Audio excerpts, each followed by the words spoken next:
Bienvenidas y bienvenidos a Baraca en el Aire. ¿Están listos para adentrarse en los misterios de los lenguajes simbólicos? Muy bien, mi nombre es Gastón, su anfitrión, y estoy emocionado de acompañarlos en este viaje arquetípico de ustedes y nosotros.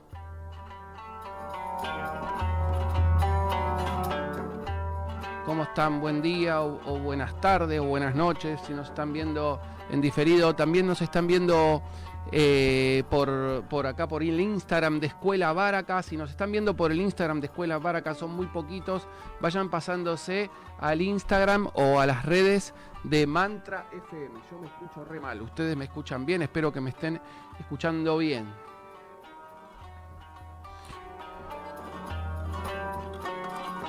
Muy bien, conmigo está Zoe, nuestra especialista en astrología y compañera de viaje radial. Buenos días, Zoe, ¿cómo estás? ¿Todo bien? Buen día, Gastón, ¿cómo estás? Muy bien, acá estamos arrancando.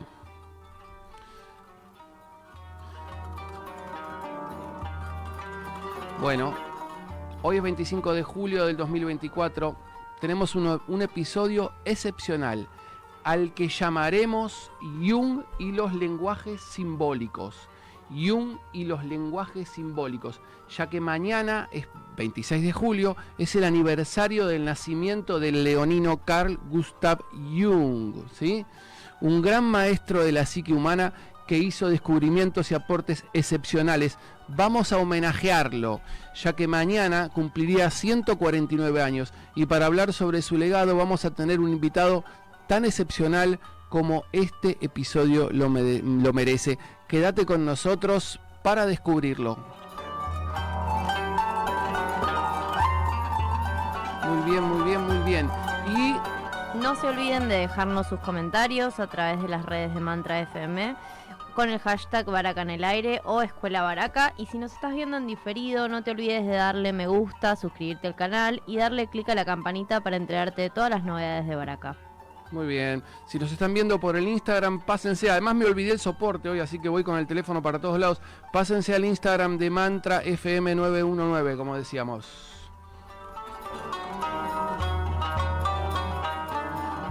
Bueno, comenzamos. Carl Gustav Jung. Carl, muchos le dicen Young, pero no, él no es inglés, no es Young, es Jung. Que nació el 26 de julio de 1875 bajo el signo de Leo y murió por el 1961, mientras que se dice que con su vista perdida pronunciaba la frase "qué hermoso", según algunos biógrafos, ¿no? O "qué belleza", ¿no? Según la traducción. Jung fue un psiquiatra y psicólogo suizo, por eso es Jung y no Young, como dicen algunos. No es inglés, es suizo, que revolucionó el mundo de la psicología al fundar la psicología analítica, precursora de la psicología transpersonal moderna. Su legado va más allá de las teorías. Es un viaje profundo hacia el entendimiento de las honduras de lo que somos, del ser humano, y su búsqueda de significado. En sus inicios fue discípulo de Sigmund Freud, sabido, a quien conoció por el año 1907 cuando tenía solo 31 años. Freud fue para él, en sus palabras, una figura paterna. Aunque los aportes de Jung a la teoría freudiana no siempre son relevados como merecen. Hoy vamos a hablar un poco de ello. Jung se distanció de las ideas de su mentor, de Freud, por el año 1912, o sea, 5 años después de conocerlo, enfocándose no solo en el inconsciente individual, sino que también en un inconsciente llamado inconsciente colectivo, compartido por toda la humanidad. Inconsciente colectivo que se ve reflejado en sus ideas y en las ideas de los arquetipos, tan provechosas, ¿no?, para los lenguajes simbólicos, para los que manejamos el lenguaje simbólico como el tarot, la astrología, que son patrones universales que determinan nuestras vidas, manifestándose a través de sueños, mitos, comportamientos nuestros y en diferentes culturas. Uno de sus aportes más emblemáticos es el proceso de individuación, muy interesante, además muy interesante que un leonino sea el que hable y el que haya establecido la idea del proceso de individuación. Un camino hacia la integración de los distintos aspectos de nuestra personalidad, que nos lleva a convertirnos en seres más íntegros, más completos, en individuos, en el significado profundo de la palabra individuo, ser uno. Y uno entendió que el autoconocimiento no solo es esencial para el bienestar personal, sino que también está íntimamente ligado a la espiritualidad y al sentido de la vida. Una de sus frases de cabecera más resonantes en el mundo de las disciplinas transpersonales, ustedes seguramente si conocen algo ahora van a haber escuchado, es: lo que no se hace consciente se manifiesta en nuestras vidas como destino. Chapó se hace uso y abuso de esta frase a veces. Su obra, la obra de Jung, nos invita a reflexionar sobre la conexión entre lo psicológico y lo espiritual. A través de su enfoque, Jung dejó un impacto duradero, trascendente en la cultura occidental. Su visión es como un vasto y complejo paisaje que nos incita a explorar nuestras propias profundidades y a abrazar ese viaje de individuación. Entonces, mañana, dicen que no se dice feliz cumpleaños antes, pero bueno, Jung ya no está, así que por mañana, feliz cumpleaños, maestro.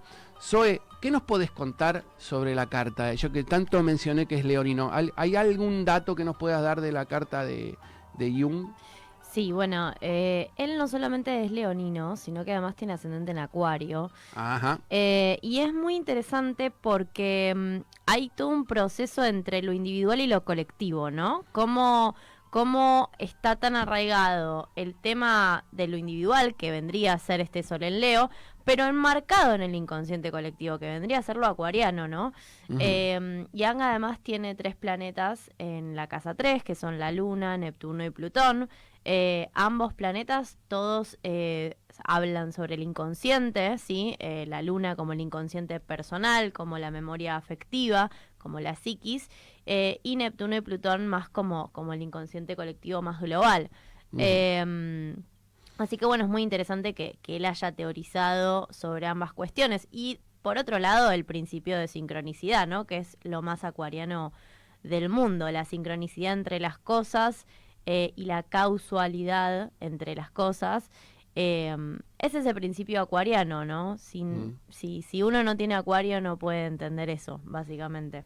Súper interesante. Bueno, uno de mis grandes maestros de psicología junguiana, Horacio Grimaldi, que Dios lo tenga en la gloria, porque falleció justamente de COVID, lamentablemente, era bien acuariano con ascendente en Leo, justo al revés. Al revés. Mira, es un gran junguiano argentino. ¿Cómo es que la carta natal a veces refleja lo que es la obra de las personas y no solamente su personalidad, ¿no? Bueno, vamos a charlar de todo esto hoy con un interesante entrevistado que vamos a tener. Quédate con nosotros para descubrirlo.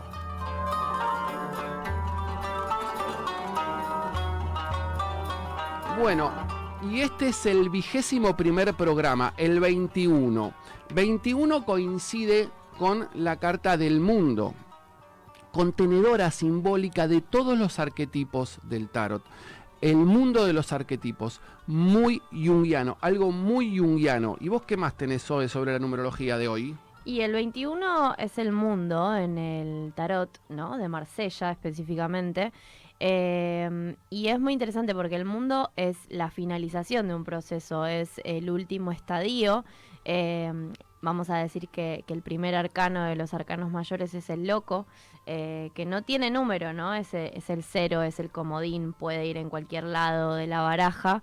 Y un poco esos son los comienzos, ¿no? Las cosas empiezan de manera alborotada y sin saber cuándo ni cómo, pero siempre se llega a un final, a una meta, a una concreción. Eso vendría a ser el mundo y bueno, quizás hoy se está cerrando un proceso. Muy bien, esperemos que así sea y que sea para bien. Además hoy es 25 del 7 del 2024. Si reducimos su numerología da 22. Hablando del loco, como decías antes. Es la carta contenedora de toda la energía del tarot, el loco. Así como el 21, pero en forma caótica. El loco es caos. El mundo es cosmos. Símbolo del proceso de individuación, del viaje que tiene que hacer el loco para llegar al mundo, de ese proceso.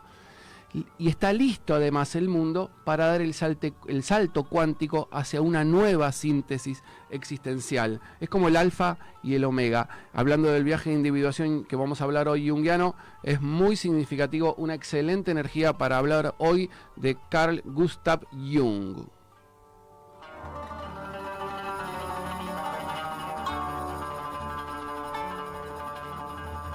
Muy bien, para quienes nos están viendo en Instagram, en vivo, estamos transmitiendo en vivo en el Instagram de la Escuela Báraca.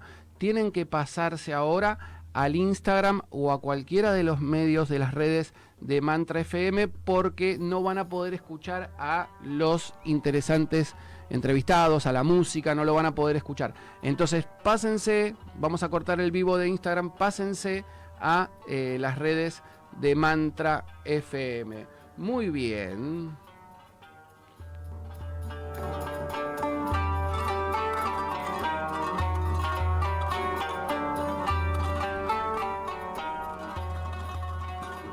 Clima astral.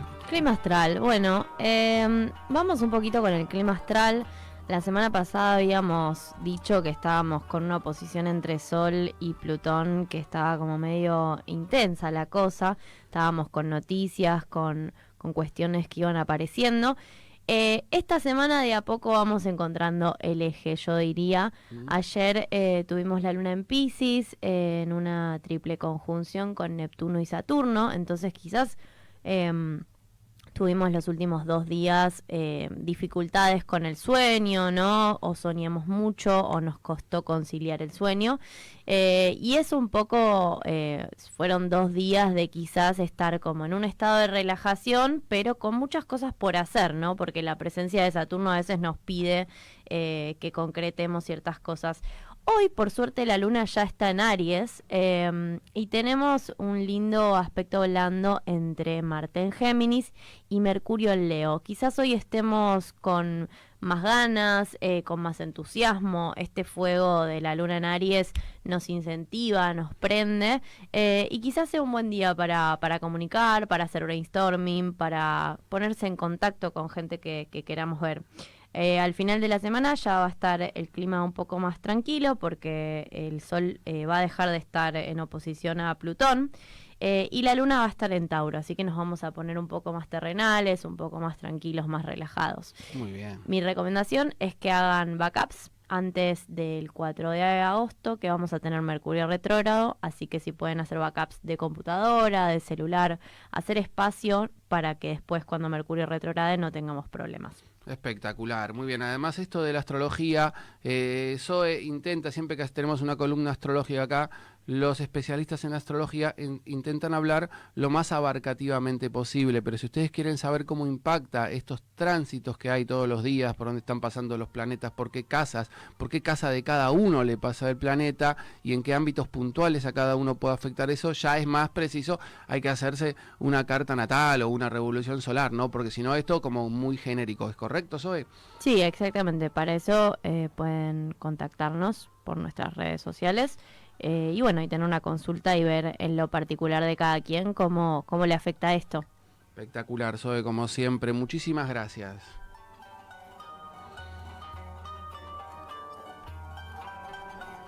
Báraca en el aire. Báraca en el aire es un programa de la Escuela Báraca de Lenguajes Sagrados. Vos podés estudiar con nosotros, como decía Zoe recién, o tener una sesión. Para eso encontrarnos en www.escuelabaraca.com o en las redes como @escuelabaraca y seguinos. Además también podés vernos en directo y escribirnos todos los jueves de 10 a 11 de Buenos Aires o en los horarios que dicen acá en el programa, ¿no? Por YouTube en canal Mantra 919 o por Instagram en @mantrafm919 o por Facebook en @mantrafm. Además, no te olvides de dejarnos tus comentarios a través de las redes de Mantra FM 919 con el hashtag Báraca en el aire. Y si nos estás mirando en diferido por YouTube, dale me gusta, suscríbete al canal y activa la campanita de las notificaciones.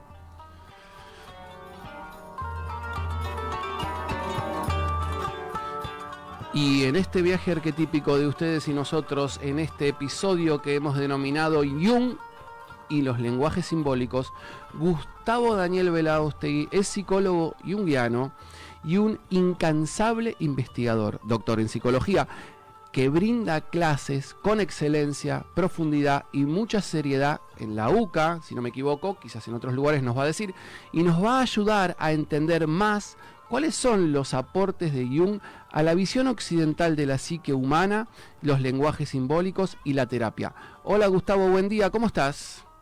¿Qué tal? Buenos días, Gastón. ¿Cómo estás? Muy bien, muchísimas gracias, es un honor tenerte, ahí te estamos viendo. Igual también, gracias. Gracias a vos y a ustedes que la posibilidad de poder transmitir un mensaje. Muy bien, muchísimas gracias.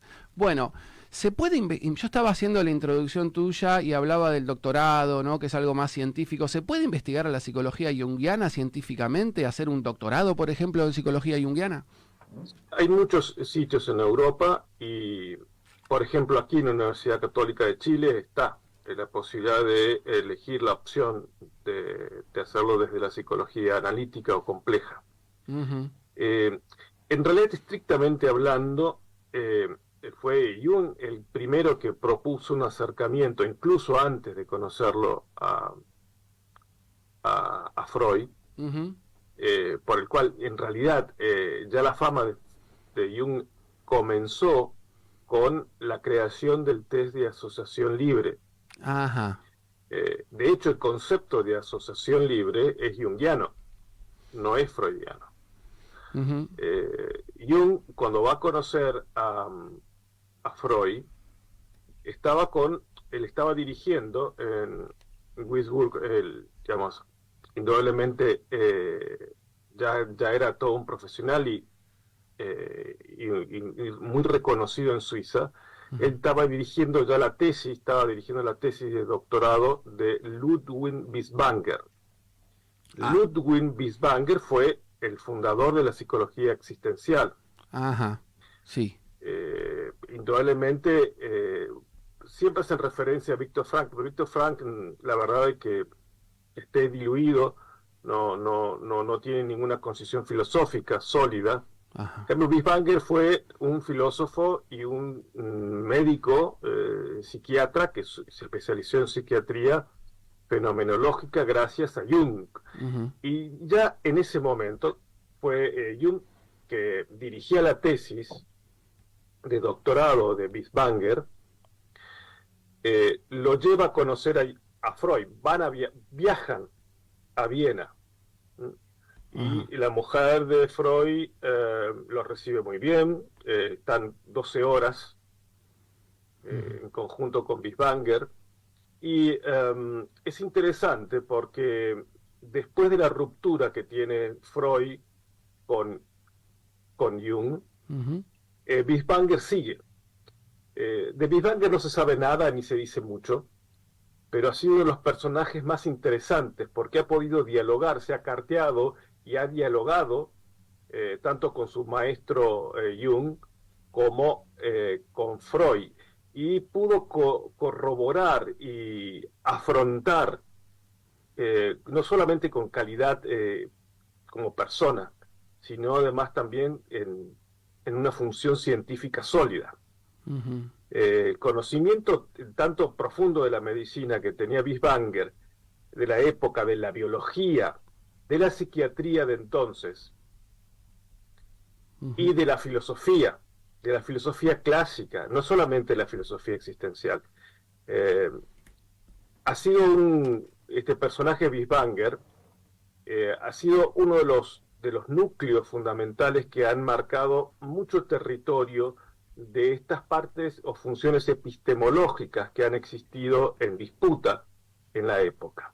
Uh-huh. Fíjense ustedes que el pensamiento junguiano ya venía armado con la intuición clarísima de que era importante la medición. Cuestión que los neo-junguianos de hoy medio que le tienen tirria. Medio que el tema de medición no les gusta mucho. Claro. Pero en su primer approach de Jung a la psicología fue dentro del ámbito de la psicología. Él quiso meterse con la psicología en primer lugar y no con la psiquiatría en primer lugar, y lo hizo desde considerando el respeto por el marco científico de entonces. Ajá. Fíjense ustedes que él hace un desarrollo, Jung, de una profundidad en el cual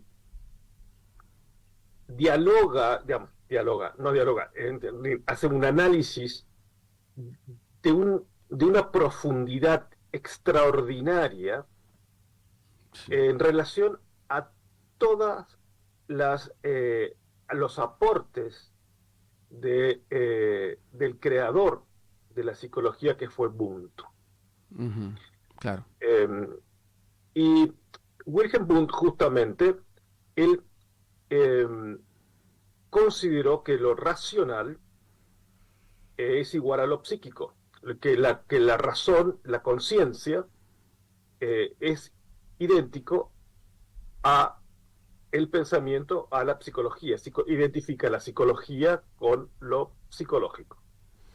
Lo psicológico con la conciencia. Perdóname que te Conciencia interrumpa. y psicología, sí. Es muy interesante lo que decís, porque es como que si en verdad Freud es el fundador, es el creador del psicoanálisis, no es el creador de la psicología, y hablas de esta línea que viene de más profundo, digamos, de lo que es la historia occidental, en lo que es Wundt como creador de la psicología.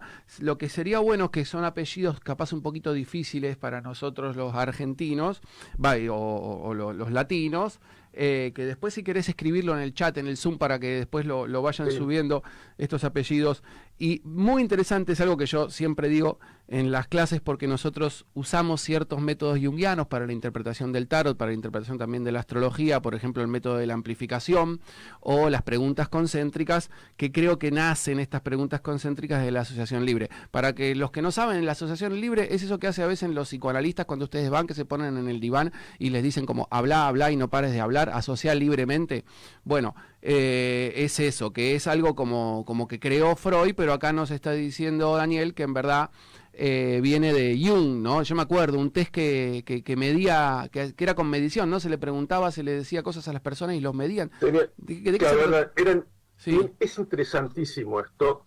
Ahí se los escribo a Wilhelm Wundt, a ver, pero como está en alemán, se los voy a ver.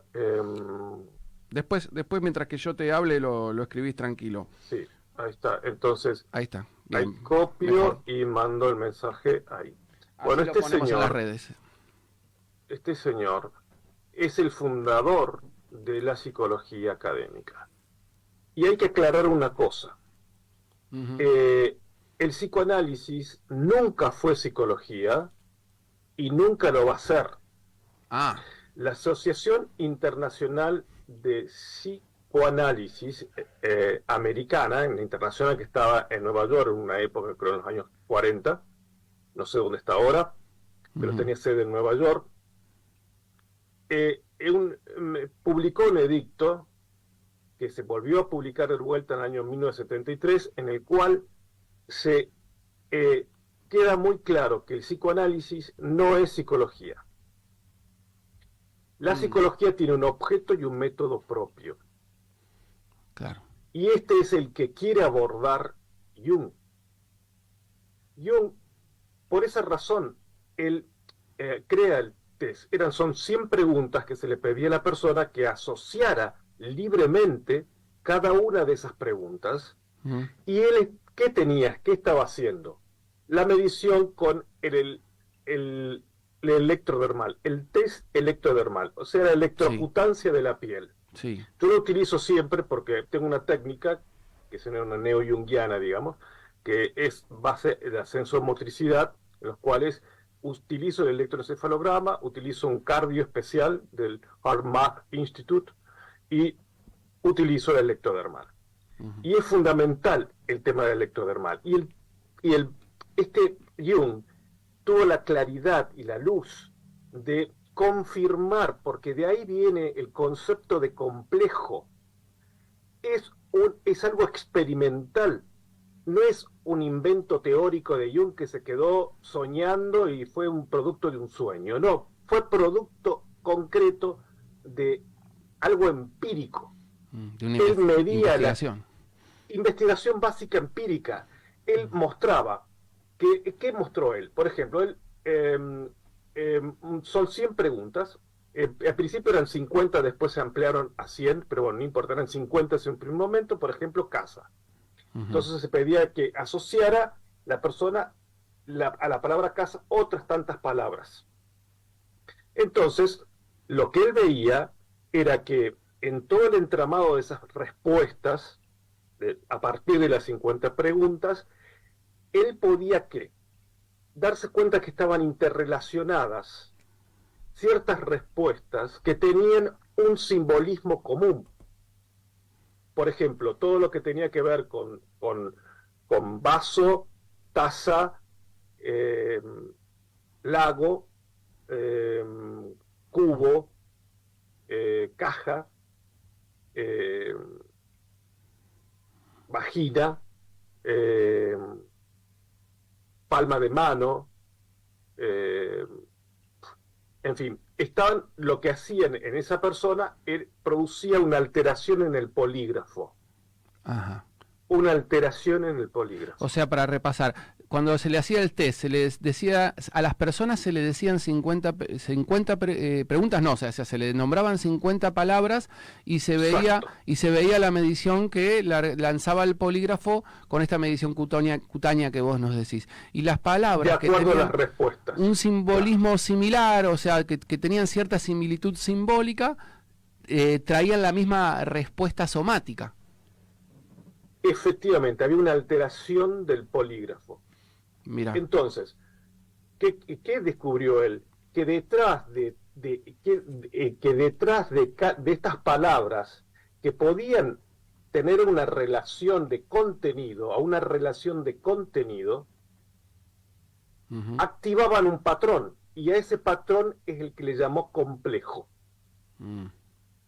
Y esa palabra compleja viene de la biología, que no vamos a ver para no dar tantos nombres, pero la palabra complejo. La palabra complejo no la crea él, la toma de un biólogo de la época que por el momento, digamos, no vale poner más nombres de lo que...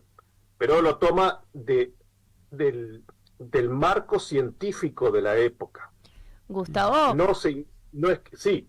Y un poco en base a esto después se crea toda la idea del arquetipo, ¿no? O sea, en base a todas estas imágenes que se van conjugando y sosteniendo entre sí. Mucho más adelante, recién en el año 1919, Jung empieza a atisbar ya esta noción como idea primigenia, o idea original, que luego va a ir madurando todo esto. Pero recién después del 19. Estamos hablando nosotros mucho antes, estamos hablando en 1902, lo conoce, como muy bien dijo Gastón, en 1907, que a Jung conoce a Freud recién en el año 1907. Claro. Pero ya Freud estaba enterado de que existía Jung. Y admiraba, porque ya se lo conocía por el test y era un test del ámbito de la psicología, no era de la psiquiatría, no era de la filosofía, era de la psicología naciente.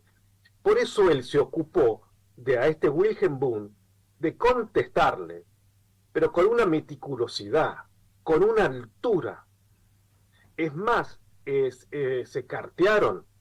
Yo no sé si hubo un encuentro personal con él, pero indudablemente hay cartas que comprueban evidentemente que hubo intercambio que no pasaba con Freud. Freud lo que hacía era tirar directrices, porque era un hombre totalitario, que él quería imponer su sistema de creencias al otro. Tenía una organización estructural que ahora, indudablemente, sí que estuvieron juntos, pero estuvieron juntos como un eclipse, simplemente en un momento que pasó. Porque, fíjense ustedes, que Jung no aprendió nada de Freud, porque todo el bagaje ya estaba condensado antes de conocerlo.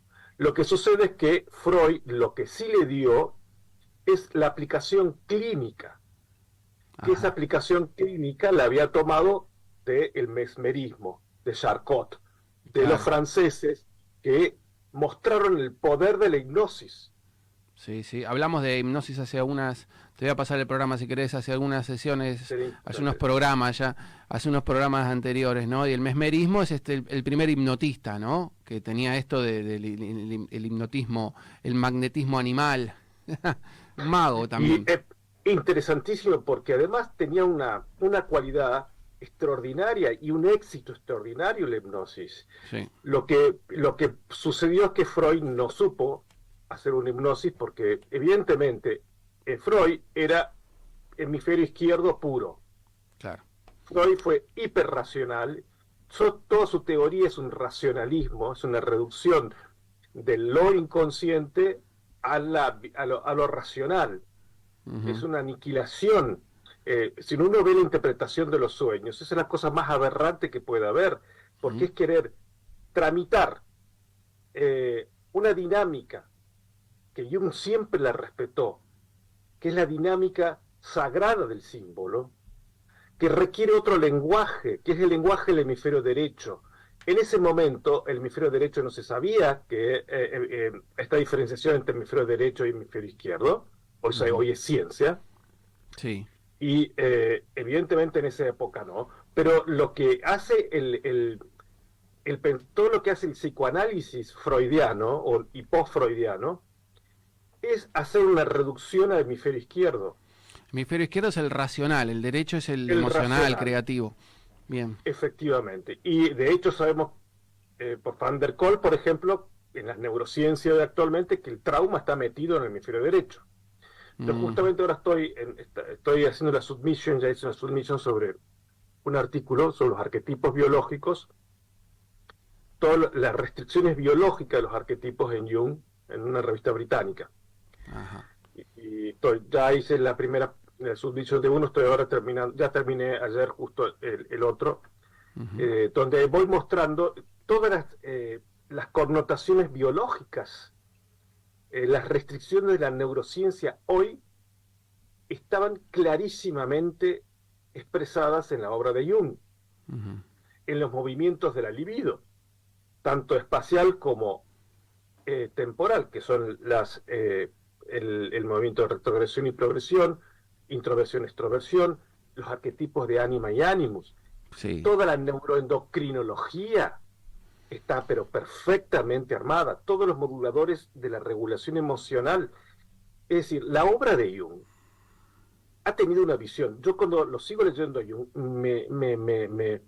y estos días he estado revisando porque viendo para ajustar algunas cuestiones de las referencias que son tan estrictos, de leer, de volver a leer ciertos artículos y volver a leer, y no me deja de sorprender la grandiosidad de este hombre. Evidentemente tenía un hemisferio derecho muy desarrollado, por decirlo de alguna manera, mucha capacidad intuitiva. Nos estabas hablando de esto, bueno, claramente tenés una opinión sobre Freud, sobre el psicoanálisis parecida a la que tenía, me haces acordar a Gurdjieff, una opinión parecida a Gurdjieff, aunque seguramente Gurdjieff tampoco tiene mucho que ver con todo esto. Bueno, entonces, ¿y qué significa, volviendo un poquito a estos aportes, ¿no? ¿Cuál fue el significado, el impacto de los aportes que hace Jung, digamos, a la teoría freudiana? Yo sé que vos sabés de muchos aportes, bueno, ya nos dijiste uno de entrada, que hizo en verdad Jung a la teoría freudiana. Bueno, por ejemplo, Freud, uno de sus ejes principales es el Edipo, y es un arquetipo, ¿no? Y capaz no se dice tanto, no se menciona tanto. Y antes que me respondas esto, una aclaración importante, súper interesante esto de que el trauma esté en el hemisferio derecho. Yo siempre tengo que estar hablando con mis pacientes, diciéndole que haciendo psicoanálisis, hablando y hablando y hablando, van a tardar mucho, porque están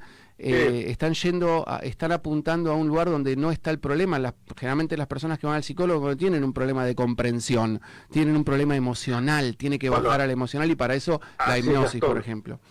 Así es. Bueno, por ejemplo, ahora yo con hipnosis tengo mis resquemores, pero yo aplico técnicas similares a la hipnosis. Visualizaciones, ejemplo, en sueño dirigido. Sí.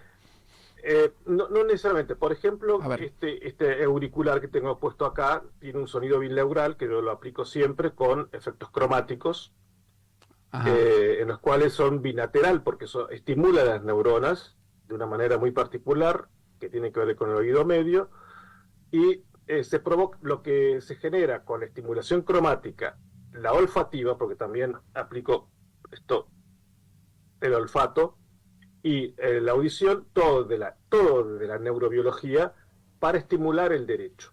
Ujú. El objetivo de estimular el derecho es, como dice Antonio Damasio, también, es sacar el neurosímbolo. Es que el neurosímbolo surja de lo profundo de la biología. Y eso es a través del derecho.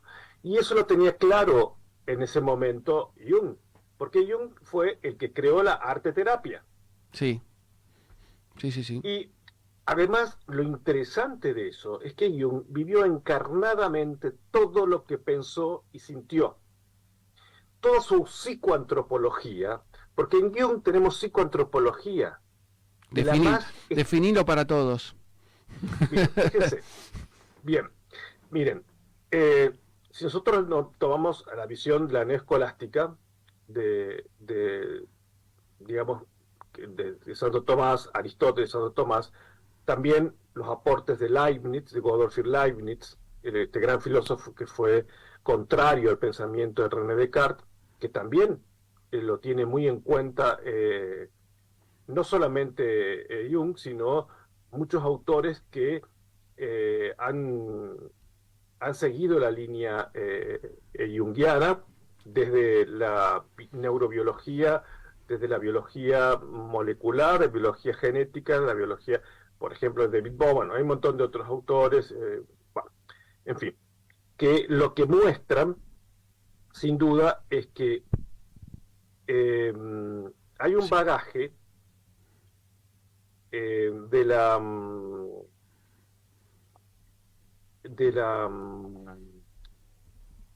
neurobiología que puede ser confirmada ya por esas líneas que ya Jung las tenía clarísimas. Y además, no solamente esto, fíjense ustedes en Bollinger. ¿Qué hace en Bollinger? ¿Qué hace Jung después que muere su mujer? Él se retira como un ermitaño, vive como una anacoreta. Sí. Donde vive lo simple y lo sencillo. O sea, solamente, ¿qué tiene aquí? Una antropología práctica. Vuelvo a esto. ¿Por qué vamos a esto? Al tema de la filosofía. Porque el pensamiento freudiano no se basó en absoluto en filosofía alguna, ni en mitología alguna. Porque ustedes saben que Jung fue el que le dijo a Freud que existía Sófocles y que Sófocles hablaba sobre el tema del Edipo. Ajá. Freud no tenía idea de que existía la mitología griega porque su formación judía no le permitía acceder a eso. Y fue el mismo Jung que le tradujo del griego directamente a Sófocles para decirle que eso lo que él estaba observando era el tema del mito de Edipo que estaba en Sófocles. Ah, buenísimo. ¿Voy a qué? Algo que Freud ya venía viendo, discúlpame, que ya venía viendo, Sí. Y le dijo, claro, estás descubriendo esta cualidad energética, este arquetipo que se llama Edipo, eso es lo que estás viendo, y que Sófocles habló de eso antes que vos. Efectivamente. Efectivamente, y esto tiene que ver con la historia de la filosofía, pero Jung no solamente conocía la historia de la filosofía, sino que también conocía la filosofía. Y él era muy claro hay un dogma, por decir así, entre comillas, aristotélico tomista, que Santo Tomás lo lleva a su magnitud, que es que la filosofía de la naturaleza, ¿qué es la filosofía de la naturaleza? Es toda la parte de la filosofía que estudia todos los fenómenos físico-químicos, todos los fenómenos naturales, todos los fenómenos biológicos. Uh-huh. Esto es la physis de Aristóteles. Entonces, él dice Santo Tomás muy claro, que toda filosofía del hombre debe estar basada en la filosofía natural. De hecho, toda la filosofía, la antropología, esto es antropología, la parte de la filosofía del hombre es antropología. Entonces, la antropología para Santo Tomás se basa en la filosofía de la naturaleza. Jung sigue el mismo esquema. Sí. Siempre tiene en todas las obras el entretejido este. Él siempre va, por eso la sincronicidad, por eso escribió su libro de sincronicidad con Pauli y se reunía con Einstein. ¿Por qué? Porque era claro que si yo no puedo entender la naturaleza de la psique humana, si no tengo en claro la dimensión de lo que es la física cuántica. La física cuántica es la explicación por la cual las relaciones del significado se conectan con la energía extensiva, la energía en tanto materia. Por eso Rupert Sheldrake nombra en presencia del pasado muchísimo a Jung, porque toda la teoría de Rupert Sheldrake, que es uno de los grandes biólogos que más ha dado dolor de cabeza a los materialistas y los positivistas, más dolor de cabeza les ha dado, porque ha demostrado evidentemente que esa información inmaterial, que sería el alma aristotélica o el alma aristotélica atomista, es lo que Jung siempre habló. Lo inconsciente, ¿cómo se transmite? ¿Cómo se transmite? Ustedes han nombrado todas las sincronicidades en la astrología. Sí. Que son simbólicas en el fondo, pero tienen un correlato matemático y geométrico. ¿Por qué? Porque el cosmos está articulado con la dimensión espiritual, la dimensión biopsicológica del hombre. Gustavo, Entonces, y te hago una consulta, por ejemplo, esto de la sincronicidad. En el acto terapéutico, ¿vos qué rol crees que juega en la consulta, ¿no? Con la persona, ¿qué crees que pasa ahí? Bueno, yo siempre distingo esto, ¿no? Es decir, por un lado lo sincronístico y otro lado la sincronicidad. Nosotros podemos observar como terapeutas o analistas junguianos o terapeutas con enfoque junguiano o consultores o astrólogos con orientación junguiana, que hay ciertas coincidencias que en principio no le sabemos poner el significado. Lo importante es observarlas. Yo creo que el análisis o la psicoterapia orientada la psicoterapia orientada a lo junguiano nos muestra a nosotros una manera de leer la realidad, que no pasa solamente en el consultorio, ni en la consulta, sino en la vida diaria, en la vida social. Están entramadas de significados, que esos significados, Jung tenía una metodología que yo creo que es un gran sabio. Él, por ejemplo, cuando empieza a dibujar, siente la necesidad de dibujar un mandala, no lo sabe por qué. Y él sabía, y él lo escribe en Recuerdos, Sueños y Pensamientos, que evidentemente en ese momento él simplemente lo que hacía era dibujar. No sabía cuál era el significado. Lo adquirió 20 años después. Entendió lo que estaba haciendo. Fíjense ustedes esto, porque esta parte fenomenológica que es grandiosa de este hombre. Fíjense ustedes que él, ustedes saben que evidentemente él era, como decir, él era un pensante introvertido. Entonces que evidentemente ¿cómo podemos compensar nosotros estas funciones de los tipos psicológicos?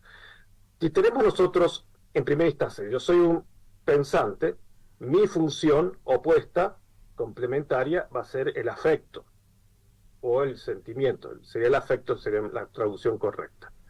Y las auxiliares serían la intuición y tenemos la intuición por un lado y por otro lado tenemos la sensación. Entonces, Jung, ¿qué tenía? Él era un pensante que tenía dificultades muy serias como, digamos, nosotros que pasamos toda la vida para ponernos en contacto con el opuesto. Su función principal era, digamos, el pensamiento, es como si El fuera, pensamiento. en astrología, como si fuera mucho aire, en tarot, como Sí, si fuera mucha espada, ¿no?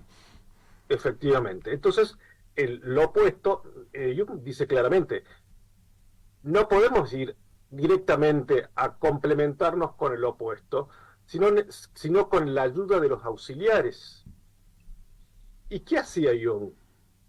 Primero, la sensación. ¿Qué hacía? Se pasaba en Kirchner marcando la piedra. Iba Se al pasaba cuerpo, pintando. iba a lo físico, para como su cable a tierra de tanta mente, ¿no? En vez de irse directo al polo opuesto del pensamiento, que sería la emoción, ¿no? Lo que hacía era Samu, desde el Zen hacía Samu, es decir, lo que hacía era traer el agua, no tenía agua eléctrica, no tenía suministro de agua directa, sino del lago, no tenía suministro eléctrico, sino tenía lámparas, vivía como una anacoreta y toda su función estaba orientada a ¿qué? A sentir, a utilizar la sensación. Perfecto. Gustavo, te hago un paréntesis Mm, porque nos estamos quedando con poco tiempo. mm, Es tan interesante la charla que da para hablar 2 horas, pero bueno, el programa seguro. es corto. Y yo le quiero decir a mi público y a los alumnos que nos están escuchando de la escuela que siempre que uno escucha a una persona enseñar algo, la disciplina que sea, por lo Mm, menos yo lo categorizo en 3 niveles. Está el nivel coloquial, en el que están escritos hoy en día, lamentablemente, la mayoría de los libros y de los textos, y se dan las clases de astrología y de tarot, la sí. mayoría son a un nivel coloquial. Hay un nivel académico, que es el nivel el que yo pretendo darle a la escuela Baraka cuando enseñamos Mm, tarot, cuando enseñamos astrología. Por ejemplo, ahora se viene un seminario de interpretación de sueños. Y bueno, Gustavo ya habla en un nivel de doctorado, así que por momentos lo que dice cosas que es para escribir, cada cosa que dice él es como para escribir un libro. Por eso es muy importante escucharlo atentamente, y si les interesan los temas, volver a escuchar una y otra vez el programa, buscar los autores que él está refiriendo para investigar y ir a fondo. Y algo que a veces pasa, lamentablemente, que se enseña a nivel berreta directamente. Entonces, de lo berreta mm. al doctorado que estamos hablando ahora, es difícil, pero para que entiendan los niveles de enseñanza que hay, que muchas veces algunos alumnos se me quejan porque digo capaz alguna palabra difícil. Y digo, bueno, digo palabra difícil a propósito para que busquen en el diccionario y aprendan cosas nuevas. Bueno, Gustavo, te cuento, tenemos poquito tiempo. ¿Qué consejos Sí, les podés dar vos a quienes quieren acercarse al mundo de la psicología analítica de Jung con seriedad y no tanto con esto de que parece ser una cosa media, no sé qué, si espiritual o hippie, y a veces nos olvidamos un poco de que Jung era más mm. un científico? ¿Qué consejos nos podés dar? Difícil la pregunta. Yo creo que la lectura de Jung es algo muy importante, leerlo. Por ejemplo, yo sugiero siempre leer El hombre y sus símbolos Sí, de Jung. que él no lo quería Eh, escribir. mm, mm. Justamente Anie Jaffe, que bueno, que lo acompaña en todo este proyecto, es una síntesis extraordinaria donde uno puede entramar los conceptos nucleares de la obra de Jung, que tienen Sí, una profundidad inabarcable, sí, eh, porque hoy en día incluso eh, digamos, se está descubriendo el impacto que hace 20 años no se entendía. Y esta riqueza tiene que estar, yo creo, armada en una malla. La malla yo creo que es fundamental, yo diría son 2 libros. Uno es el libro de Recuerdos, Sueños y Pensamientos. ujú. El otro libro es El hombre y sus símbolos. Tomen nota. Y diría yo, hay otro tercer el libro que es de Progrof, Ira Progrof. No me recuerdo cómo está traducido. Mm, Tengo la versión inglesa, pero me parece que es algo de psicología social, puede ser que sea el título. Sí, Me parece que fue Paidós que lo publicó y en castellano está del año 60 y pico, 69 me parece. sea, que el consejo es que vayamos a la obra Jung. A mí me pasa a veces que leí, ¿no? Lo primero que hice cuando empecé a estudiar a Jung fue leer El hombre y sus símbolos. Y es algo natural, ¿no? Pero hoy en día pasa que mucha gente habla de Jung y dice no, porque Jung dijo esto, Jung dijo lo otro, y no leyó ni siquiera ese libro que es como nada, es como el jardín de infantes de Jung, ¿no? Una cosa así. Muy interesante el consejo que nos das. Muchísimas gracias. ¿Y cómo puede hacer la gente para conectarte a vos? Ya sea para estudiar con vos y seguir profundizando, o para atenderse con vos con estas técnicas súper interesantes que tenés.